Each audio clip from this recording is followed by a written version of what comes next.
नमस्कार दोस्तों, जय हिंद, वंदे मातरम। मैं आपके साथ दोस्तों जयसवाल सर बात करने वाले हैं मैथ्स पेडागोजी के प्रैक्टिस सेट नंबर 4 की बात करेंगे। और यहाँ पे आपको पता है 15 क्वेश्चन रहने वाले हैं, साथ ही साथ एक आपका मॉक क्वेश्चन भी रहेगा। तो वीडियो बहुत ही इंपॉर्टेंट होने वाला है दोस्तों।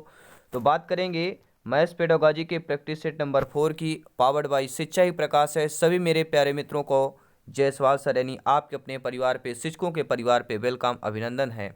और इस प्रश्न का हमने पिछले मॉक क्वेश्चन का यह क्वेश्चन है कि गणित के अध्ययन से एक बच्चे में निम्न में से किस गुण का विकास होता है? आत्मविश्वास, आत्मनिर्भर, तार्किक सोच या उपरोक्त सभी। तो आप लोगों का बहुत अच्छा यहाँ पे फीडबैक कमेंट आया था, सभी लोग यहाँ पे कमेंट किए थे आप लोग। ठीक है, राइट ऑप्शन डी ऑप्शन हो जाएगा कि गणित के अध्ययन में एक बच्चे में इनमें से किस गुण का विकास होता है। तो कोई बच्चा जब गणित का अध्ययन करता है उसमें आत्मविश्वास भी आता है, आत्मनिर्भरता भी होता है और तार्किक सोच भी बढ़ती है, अर्थात उपरोक्त सभी हो जाएगा। और इसके साथ साथ पिछले आपके जो प्रैक्टिस सेट देखना चाहते हैं तो मैथ्स पेडागोजी प्रैक्टिस का आप प्रैक्टिस सेट का आपको प्लेलिस्ट मिल जाएगा, चैनल पर विजिट करेंगे तो आप लोग देख सकते हैं। अब देखते हैं दोस्तों अगला प्रश्न।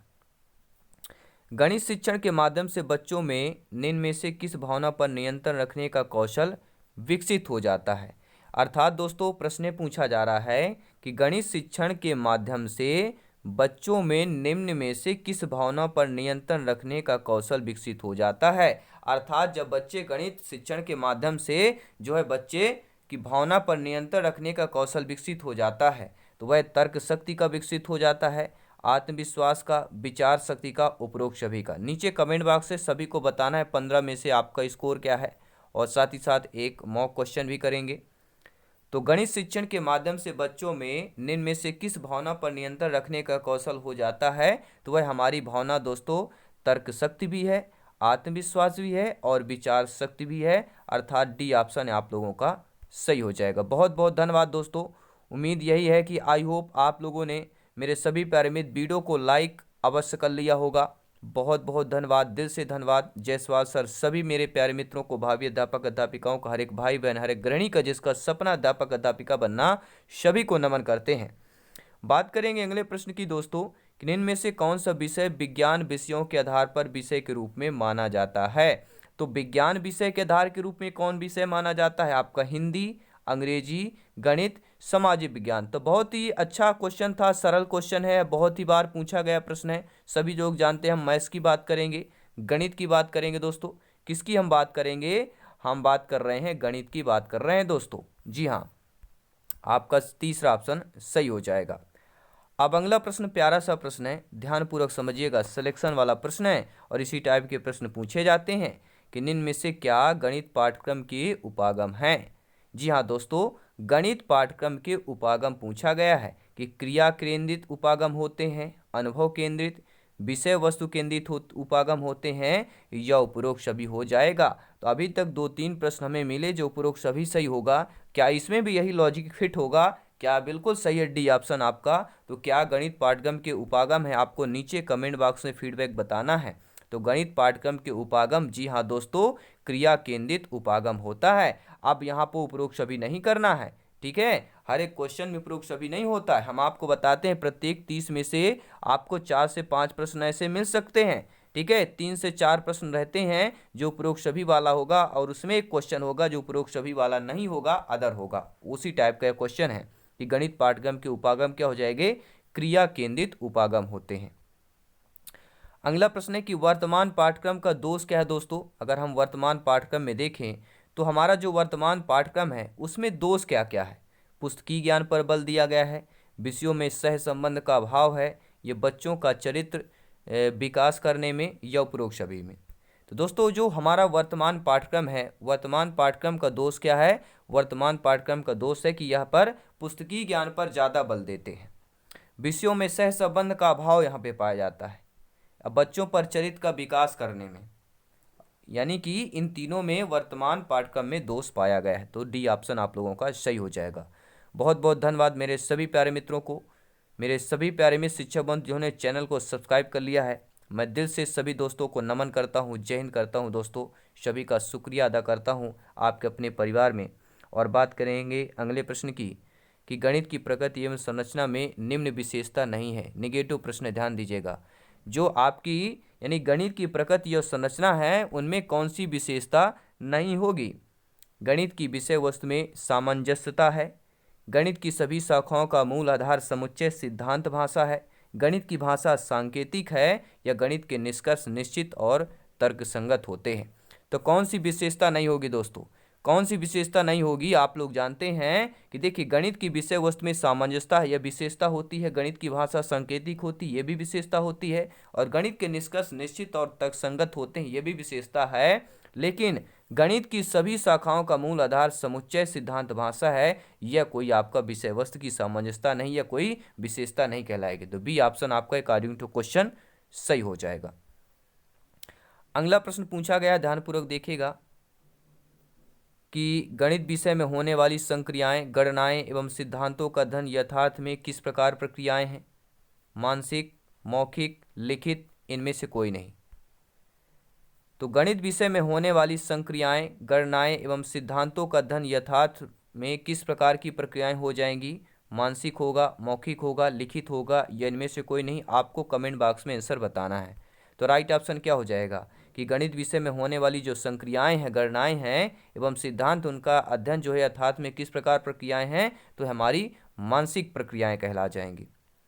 अगला प्रश्न देखेंगे दोस्तों, गणित की भाषा का अंग है। गणित की भाषा अंग है किसका? सूत्र का अंग है, संख्या संख्यांकचर का अंग है, संकेत का है, या उपरोक्त सभी का अंग है? तो गणित की भाषा जो अंग है, सूत्र का भी अंग होता है, संख्या संख्यांकचर का भी होता है, और संकेत का भी होता है।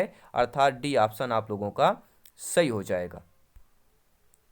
अब देखते हैं दोस्तों अगला प्रश्न, गणित की भाषा का महत्व है शारीरिक कौशल के विकास में, संप्रेषण कौशल के विकास में, तर्कात्मक कौशल के विकास में, या एक एवं दोनों के साथ। ठीक है, एक एवं दोनों कथन में, यानी कि शारीरिक और संप्रेषण दोनों में। तो गणित की भाषा का महत्व किसमें है? नीचे कमेंट बॉक्स से आपको फीडबैक करके बताना है, और अंत में बताना भी है कि 15 में से कितना है। अगर 15 में से 12 से अगर आप कम आ रहे हैं तो बताइए भैया, टेंशन नहीं लेना है। हर एक प्रैक्टिस सेट इस वीडियो को देखने बाद, पिछले जितने भी प्रैक्टिस सेट हैं, दिल से ईमानदारी से पूरा वीडियो अंत तक वॉच कीजिएगा। सिलेक्शन सरोपरी है दोस्तों, कंसेप्ट की क्लास है, उसको भी ज्वाइन कीजिए। 30 में 30 जो टारगेट है, ठीक है, 28 से कम आपके बिल्कुल नहीं आ सकते। जी हाँ, पूरी अच्छी तरह से मन लगा के तैयारी करना है। तो क्या हो जाएगा, गणित की भाषा का महत्व क्या होता है? तर्कात्मक कौशल के विकास में महत्व होता है। अगला प्रश्न है, निम्न में से कौन से विकल्प में गणित की भाषा की झलक है आपकी? राम और सीता जा रहे हैं, श्याम हापुड़ जा रहा है, यात्रा के दौरान मीरा ने 10 किलोमीटर की दूरी पैदल तय की, श्याम और मोहन दोनों भाई। ये बहुत ही अच्छा क्वेश्चन है, कई बार पूछा गया है, रिपीट होता है कि गणित भाषा का झलक। तो कई सारे ऑप्शन, डिफरेंट ऑप्शन दिखेंगे, लेकिन यात्रा के दौरान मीरा 10 किलोमीटर दूरी, चाल, ये सारी चीज़ें क्या है, आप यहाँ पे गणित की भाषा की झलक हमें दिख रही है। तो सी ऑप्शन सही हो जाएगा। अब देखते हैं अगला प्रश्न, इसके बाद 5 क्वेश्चन और करेंगे। गणित में प्रश्नों का हल करते समय आंकड़ों की शुद्धता बनाए रखने के लिए हल को लिखा जाता है। हम देखते होंगे आप लोग की जो गणित के प्रश्न होते हैं, उनको हल करते समय आंकड़ों की शुद्धता बनाए रखने के लिए किसी भी तरीके से लिख सकते हैं, या विशेष विधि के अनुसार विभिन्न चरणों में लिखते हैं, या ज्ञात तरीके से लिखते हैं, या उपरोक्त में से कोई नहीं। सभी लोग कमेंट करेंगे, फीडबैक करेंगे। तो गणित में प्रश्नों का हल करते समय आंकड़ों की शुद्धता बनाए रखने के लिए हम क्या लिखते हैं? हम क्या लिखते हैं? सभी लोग करेंगे, विशेष विधि के अनुसार विभिन्न चरणों में लिखते हैं, या ज्ञात तरीके से लिखते हैं। सभी लोग बताएंगे। तो यहाँ पे क्या हो जाएगा राइट ऑप्शन दोस्तों? राइट ऑप्शन हो जाएगा विशेष विधि के अनुसार विभिन्न चरणों में लिखते हैं। अगला प्रश्न है, अंकगणित शिक्षण का उद्देश्य है दैनिक जीवन के कार्य हेतु, मजदूरी एवं व्यवसाय हेतु, व्यवहारिक उपयोगी हेतु, या उपरोक्त सभी। तो सभी लोग जानते हैं अंकगणित का शिक्षण का उद्देश्य होता है दैनिक जीवन में कार्य हेतु भी होता है, मजदूरी व्यवसाय में भी आपका होता है, और व्यवहारिक उपयोग में भी होता है। अर्थात उपयोग सभी हो जाएगा, क्योंकि अंकगणित का उपयोग सभी रूप में होता है। अब देखेंगे 13 नंबर क्वेश्चन देख लेते हैं, ध्यानपूर्वक देखिएगा। निम्न में से कौन गणित का प्रयोग नहीं कर रहा है? निगेटिव प्रश्न है। अब ऑप्शन दिए गए, कथन दिया गया है, इसमें बताना कौन जो है गणित का प्रयोग नहीं कर रहा है। सीता जो है, यहाँ पे सीता जो है दोस्तों क्या है, सब्जी वाले से क्या करती है, सब्जी खरीद रही है। रमन अपने पिता की दुकान का वही खाता जांच रहा है। राहुल खेत में अपने चाचा के साथ काम कर रहा है। सुनीता धूप में सूख रहे कपड़ों को गिन रही है। देखिए दोस्तों, सब्जी खरीद रही है तो वहाँ पे गणित का प्रयोग होगा। पैसा देगी, लेगी, कम होगा, ज़्यादा होगा, तौला जाएगा, ठीक है, वजन नापा जाएगा, ये गणित में प्रयोग हो रहा है।